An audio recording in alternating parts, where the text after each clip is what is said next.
Things are getting heated here towards the end of The Bachelor. We heard some potential cheating going on. Any comments on JD? He hasn't washed in 3 weeks, and now he's going on all the blogs, getting all this stuff. It's embarrassing. He has no idea what he's doing. Get him out of here. These guys are mad that I'm the most popular with the fans, and that, it's just the way it is. Marty's off the ice.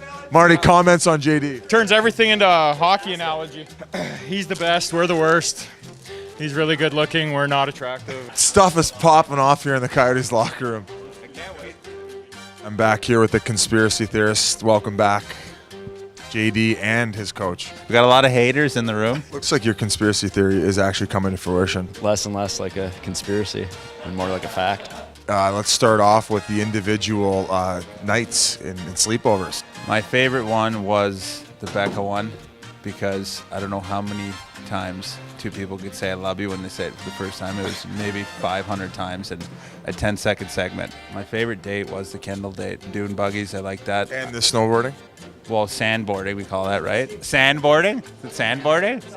Sandboarding, right? Sandboarding. We got the peanut gallery, eh? Look at the peanut gallery. There's a lot of hate right now. My anxiety's high. You just gotta block it out. Yeah. Just like Krystal did. You just block it out. I guess let's go to the part where the drama really got started was when Becca's ex-boyfriend showed up. Yeah, I love the suit. I want to know who made that suit. He did scare me a bit, but What a nice haircut. But what I didn't like is Ari did wilt a little bit. He silverback gorilla'd him, and he didn't like it. One thing that upset me a little bit was Ari was pretty good and civil about the situation when he sat down with him, but then when he left, he kind of chirped him when he was gone. Effing nerd it was, yeah. That's what he said? Yeah. Well, they bleeped it, so you don't really know. Oh, jeez. That's pretty offensive towards nerds everywhere. Yeah. As a fellow nerd, me and you are a nerd. So am I, but it's Well, you're a college guy. It hurts, yeah, college guy. Any college guy's a nerd. Yeah. Yeah, it hurt a little bit. Yeah.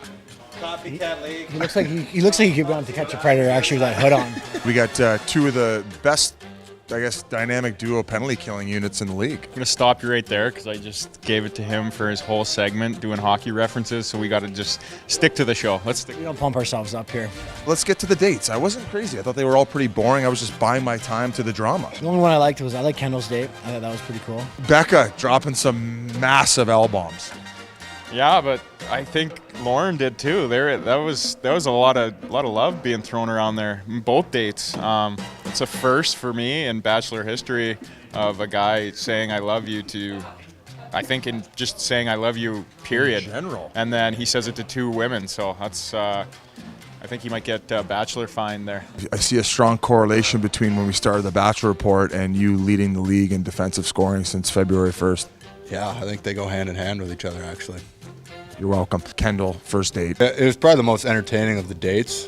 I think Kendall's a little too level-headed for the show. Moving forward to Becca's date, a lot of L-bombs. Whoa. Well, I don't know what Ari's doing. Like, it's cardinal sin to say it back. Usually the Bachelor, the Bachelorette isn't allowed to say I love you back, and he's just telling everybody he loves them. No, he's definitely not afraid, but which is weird is he's saying it to multiple women. Putting himself in a tough spot here towards the end. It's going to make for an interesting finale. We had a visitor, Becca's ex-boyfriend. Ross, who's a big boy. Oh, he checks the weights. Yeah, he's not a pretty good looking dude though. I was excited for Becca. He's a handsome fella. But he's not the best suit choice in Peru because he had a little sweat coming through. I can relate to that because that would be me in that situation. It was weird. He just kind of left the flowers there. I feel like he just read the handbook on how to get a girl back, and it mentioned flowers, so he just brought them along, and then he didn't know what to actually do with them. Is he going to take him home? I guess I would leave him too if I was in that situation. Not that I would ever be in that situation, but yeah, you just leave the flowers. It's like a final goodbye. Came without flowers, and the Bachelor producers gave him flowers. Oh. I love that. Conspiracy theory. No. Love when an ex comes back on the show. Oh, that happens frequently. Yeah. Okay. It's kind of comes with the script. It's not every season, but every once in a while they'll bring an ex back on, and I feel like Becca was genuine in her reaction, though. She was not expecting that. I know that when she opened the door, you could see it in her eyes. She had no idea Ross was coming to Peru. So that was. I don't think Ross knew what he was doing in Peru either. He had the flowers. Like, I don't know. I read the script, and these were part of it. Can we talk about the keys though that they give out? It's like They're been it's cut. like the oldest key you've ever seen. Yeah. Chest. Restoration Hardware. It opened the drawer up. Got them off the Lord of the Rings movie set there, those keys, the old medieval keys. Yeah, those were Lord of the Rings. They go to Home Depot. They don't even cut them. They just take the piece of paper off. They're like, yeah, throw that in there. That should be fine. That should work. Chris, can you at least write it in your hand? And he's like, no, not part of my contract. Ari just couldn't ask the girls himself if they want to spend the night. He had to get Chris Harrison to do it. He's like, oh, Harrison must have left a note. Check what it says. Well, hey, thanks for joining us, you and your coach. And things are heating up, and you have a lot of enemies in the locker room. We're going to have to go talk to them. When you're at the top, it's just, everybody tries to come and get in, and we're just the measuring stick for how to play this game. I think we should implement some sort of penalty for him going on and cheating and reading the blogs. We're trying to get him kicked off the show here. We wanted to do it the other day, and he didn't want to do it because he hadn't watched yet. And it's always something with him. I like to get him kicked off, to be honest.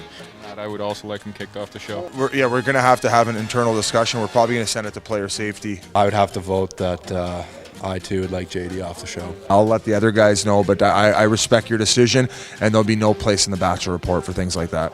I appreciate that. Thank you. There you have it.